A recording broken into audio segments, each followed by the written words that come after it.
Hi friends, at the time of recording this video, we can see that in the last 6 months, Sensex has gained almost 9 to 10%, right? After hitting all-time high of 85,800 level, Sensex right now at the time of recording this video have come down to almost 80,594 levels. And if you look at the last 1 month's performance of Sensex, we will see that Sensex is down by close to 5%. My point is very simple that right now the markets are extremely volatile. There are days when the Sensex gains 500 points. There are days when Sensex loses 500 points. Also, if we step back and have a look at what has been there in the market in the last 3 to 6 months, people have been contemplating about whether Indian markets are overvalued or whether there are pockets in Indian stock market where there might be overvaluation or undervaluation. In such times, a mutual fund investor should review their mutual fund portfolio and do something called as mutual fund portfolio rebalancing. What is mutual fund portfolio rebalancing? It is simply analyzing your mutual fund portfolio, looking at your long-term goals and adjusting your mutual fund portfolio to ensure that you're still on the track of achieving your long-term financial goals. So in this video, I'll speak about 4 crucial data-backed analysis that may help you understand your mutual fund portfolio rebalancing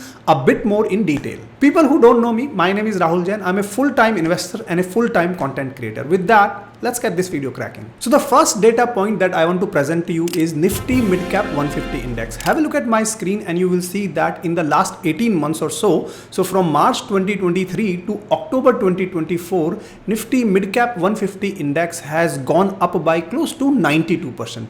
Please remember, we are speaking about an index here, Nifty Midcap 150 index, and it has gone by 92% in 18 months of time. So an index that has gone up by 92% in 18 months of time, in my view, personally, it is a huge move because indexes generally do not move at this sort of a speed. Now, as a result of this, you might have mutual funds in your portfolio that might be very profitable right now, and you might be smiling and looking at them saying that, yes, I made really good gains on my mutual fund portfolio when it comes to mid-cap index. Now, could this rally continue? Could this rally stop? Nobody can really answer, but what we really need to do as mutual fund investors is have a look at PE ratio, for example, which is a metric for the valuations. And what you see right now on my screen is that as of 17th of October 2024, Nifty Midcap 150 PE ratio was hovering at around 44. Now, is this too high a PE? Is this too low a PE? We have to compare this with some benchmark or some basis. So if you look at the 5 years average PE ratio of Nifty Midcap 150 index, it is at around 29.36. Right now we are trading at around 44.1.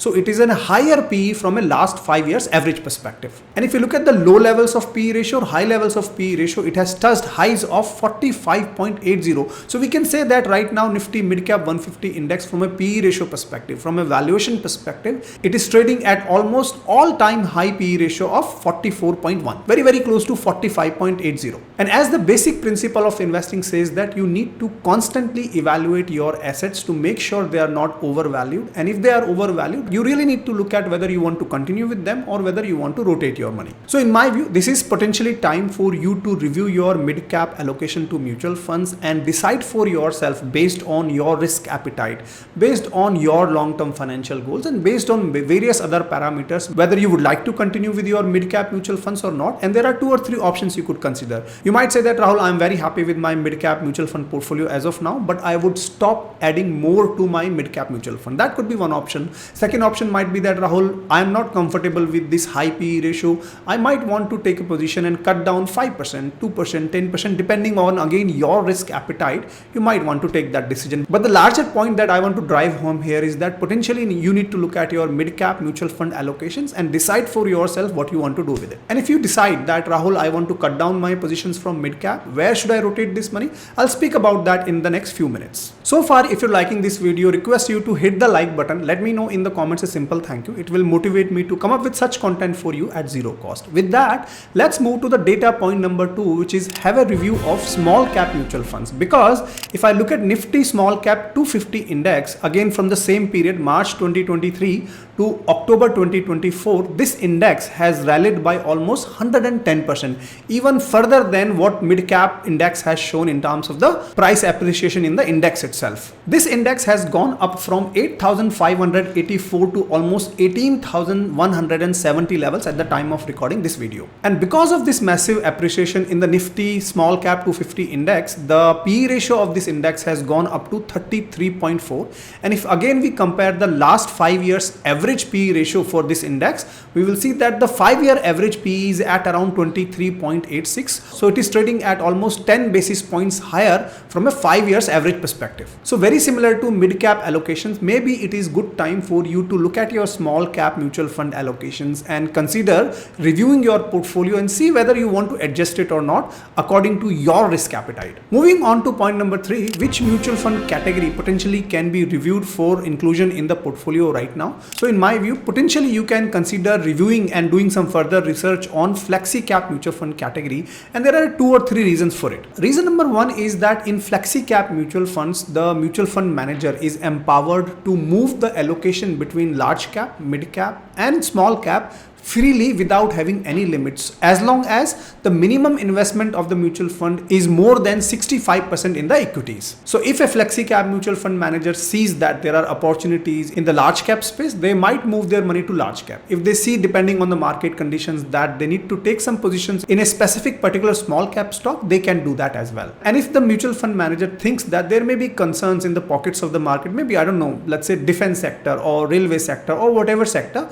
they might want to readjust the portfolio freely. They are empowered to do that because flexi cap mutual fund category allows the mutual fund manager to take their investment bets in any proportion in terms of the large cap, mid cap or the small cap. Also, the second reason is that the flexi cap mutual funds, they try to generate the returns similar to or try to beat the returns of Nifty 500 or BSE 500 index. And right now, if I speak about Nifty 500, you will see my screen that in the last 18 months, the same time period, March 2023 to October 2024, Nifty 500 index has gone up by close to 60%. So a very, very good run up this index has given. But if you look at the valuations, Nifty 500 PE ratio at the time of recording this video is at around 26.1, and if I look at the 5 years average PE ratio, you will see that the last 5 years average PE is at around 27.42. So in my view, the valuations have not crossed the last 5 years average PE. So that is why one more reason for you to go and review and consider flexi cap mutual funds right now. Thirdly, flexi cap mutual funds, typically they have higher allocation to large cap mutual funds. So for example, here you see that large cap stocks could be around 62% in the flexi cap mutual fund that you might have, and mid cap and small cap will have some proportion but not as high as large cap generally. And as we have seen the high PE ratio of the small cap and mid cap, this flexi cap mutual fund category is potentially giving that diversification while having low allocation to mid cap and small cap. Now you might say that, Rahul, what about large cap space? I mean, large cap space is also very, very good space to consider right now. But please understand, if you have a look at my chart, you will see that typically flexi cap mutual funds provide higher returns, potential higher returns than large cap space, but they also have slightly higher risk than the large cap space. So it is really a choice between the risk and reward that you want to consider when it comes to between flexi cap or large cap mutual funds. Now, in case you're wondering how to go about selecting and shortlisting flexi cap mutual funds, there are various indicators or parameters. For example, you might look at the last 3 years of rolling returns. You might look at the expense ratio. You might look at the alpha that the fund has generated. You might look at the mutual fund manager they are managing the funds, right? So there are various indicators, and all of these are very, very good indicators, right? And you might have some more additional parameters to consider. But today I want to introduce you to the concept of investing approach of a particular mutual fund house. Extremely important in my view before you shortlist any mutual fund, irrespective of whether it's a flexi cap, mid cap or whatever. Now, in order for me to drive home the concept of investing approach, I'm going to take 2 examples here. These both are examples only. These are not recommendations. Please make sure that you do some research on your end. This is just to show you the concept of investing approach. So the first example is on your screen, and here the investing approach you see is divided into 2 parts. Part 1 is the top-down approach, and this AMC is taking the top-down approach for the large cap space, as you can see here, while they are taking bottoms-up approach for the mid cap or for the smaller cap space, right? Now, what is a top-down approach? Typically, if they were to go and find a large cap stock to be added in their mutual fund portfolio, they are going to look at, for example, top level indicators. For example, economic indicators might be GDP growth, right? They will look at the policy responses, like they will look at the global macro factors, and based on those top level parameters, they will drill down further and pick up a stock to be added in the mutual fund portfolio, right? While in case of bottoms up approach, what they are typically looking at is things such as, for example, growth outlook of a stock. This might be more relevant for a mid cap or a small cap, right? They might be looking at things like management track record, valuations, and various other parameters to decide whether they want to hold a stock, exit a stock, or buy a stock. So if you are an investor that likes this sort of an investing approach and you are more aligned to this sort of an investing approach, then this is one parameter for you to consider. The second example I am taking is this mutual fund house here, where they're talking about long-term wealth creation as the investing approach. Here they're talking about the BMG framework. So they look at business in terms of the longevity of a business or survival of the business, management, the credibility of the management, and finally the growth aspect of a particular stock in terms of the sustainability of the volume. They look at the margins over time, and there are various parameters. So if you think that your thought process is aligned with something like this, which is a long-term wealth creation, looking at the possibility of a business survival in the longer term, what the management is doing, etc., then maybe this becomes one additional parameter for you to consider before you go and shortlist your mutual fund houses. You can very easily find the investing approach of any mutual fund house on their website. Just go to their website and I'm pretty sure you will be able to find